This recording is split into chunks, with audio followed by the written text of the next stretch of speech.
Imagine your pregnancy is about to come to an end. You're on the threshold of a new and an amazing adventure. Incredible to believe, but in a few hours, you're going to be holding your baby in your arms. Between now and that moment that lies ahead, you've got a lot of time for the thought about the process of labour. You will have learnt practical methods to help yourself, but above all, your instincts are going to guide you, so trust them. There was a time when few would dream of asking the doctor or midwife about different options, whereas now it's widely recognised that the woman often wants to be part of the team involved in her own care and that of her baby. And today, many women and their partners have taken back much of that responsibility. They expect to be consulted about any decisions and to be in a position to make informed choices. As pregnancy developed, both Tim and I became more aware of what we were facing. We were learning about different methods of relaxation and ways to help you through the pregnancy and what might happen in the labour and various methods of relief you could have during the labour. So I think as the pregnancy went on, I became a lot more informed of what I was about, what was going to happen in the end. Whereas at the beginning, when I became pregnant, I didn't really know what to expect. I mean, I accepted the inevitable. I mean, I'm not a hero. I knew it was going to be uncomfortable, possibly quite painful, but I went in with the knowledge that, you know, the more you know, the better that you cope with it, and that certainly seems to have paid off. Changing attitudes mean that more and more women will be under the care of a midwife rather than a GP. This will help give continuity of care and should mean that you have a good chance to get to know the midwife who delivers you and visits you after the birth. In this programme, we will not say that this is the way to do this or that. Instead, we will discuss the options and offer information to help you make your own decisions. This programme will go through what labour might be like and will guide you through those exciting first few weeks with your new member of the family. One thing for sure, your baby will be born, whether or not it's on the expected date. But what are the first signs of labour and how will you know if it's really started? Yeah, so it took me about 3 hours of the start of labour to actually acknowledge that I was in labour. They tell you all these things about, you know, you should have a bath, and I was doing all my antenatal exercises, you see. I was on all fours and wriggling my bottom and all these things that you're supposed to do.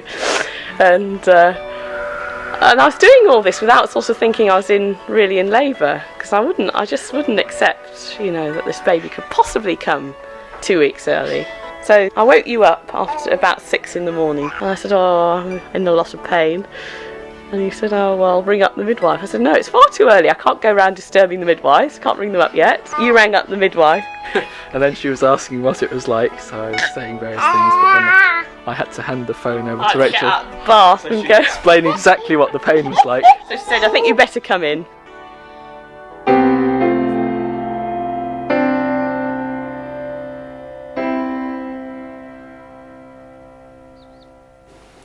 There are 3 signs which might signal that labour is imminent or is just beginning, and they may occur in any order or combination. First of all, let's have a look at the anatomy. Here's a full-term baby ready for delivery sitting in the womb. This is the muscular wall of the uterus. Here's the cervix at the bottom of the uterus, and here's the top of the vagina. One of the first signs is often a show. As the cervix starts to soften or ripen, or open a little bit, the plug of mucus which has sealed it during pregnancy comes away, and with it a little blood. You may notice this is a pinkish discharge when you go to the loo. Another sign is contractions. You may have been feeling tightenings earlier in pregnancy, but now you're experiencing some pain in the form of contractions. When you experience a contraction, the muscles of your uterus tighten, opening and pulling up the cervix, making a passage for your baby to leave the uterus. A contraction is actually the muscular wall of the uterus tightening, and as these become more frequent and coordinated, they start to open and pull up the cervix. When this happens, labour can be said to have started. It's not unusual to get quite frequent painful contractions that are not coordinated and so do not dilate the cervix. Quite a few women experience these false starts, and they're more likely to happen with your first baby. Let's get up into the bed. Okay. Yeah. Don't be surprised if you experience this false labour, when contractions appear to start but then fade away without getting stronger or more frequent. Okay. This can go on as long as 2 weeks. This is nothing to worry about, but you might find it frustrating if you keep thinking your baby is on the way, only for the contractions to die down again. Now, if you have a contraction, will you tell me and then I'll stop? You may also recognise a contraction by either feeling mild or intense pain in the abdomen, rather like period pains. You might also have backache or pains in the hips or the inside or outside of your legs. Baby sounds brilliant, doing fine. Very fast. It's brilliant.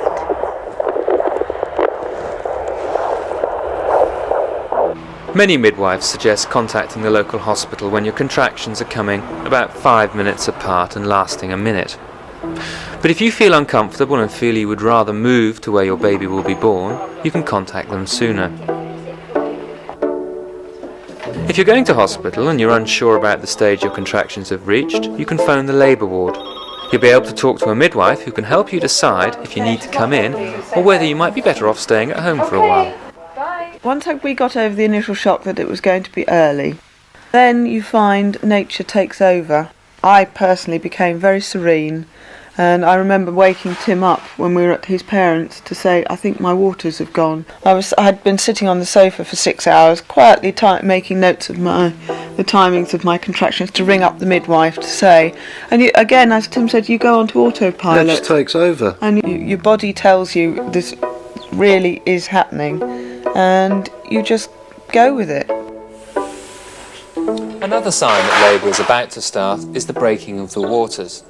This happens when the membranes of the amniotic sac, which contain all the amniotic fluid, rupture, allowing the fluid to leak out. Now this will be painless and you will either feel it as a gush or a trickle, but you might be unsure whether your waters have actually broken. If you think they have, it's important to ring your doctor or midwife.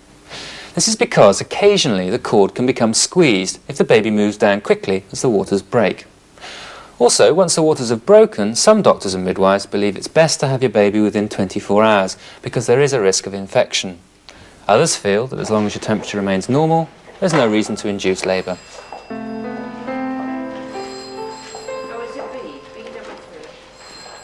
I think once I got to hospital, I was told I was actually in labour. I felt so much better.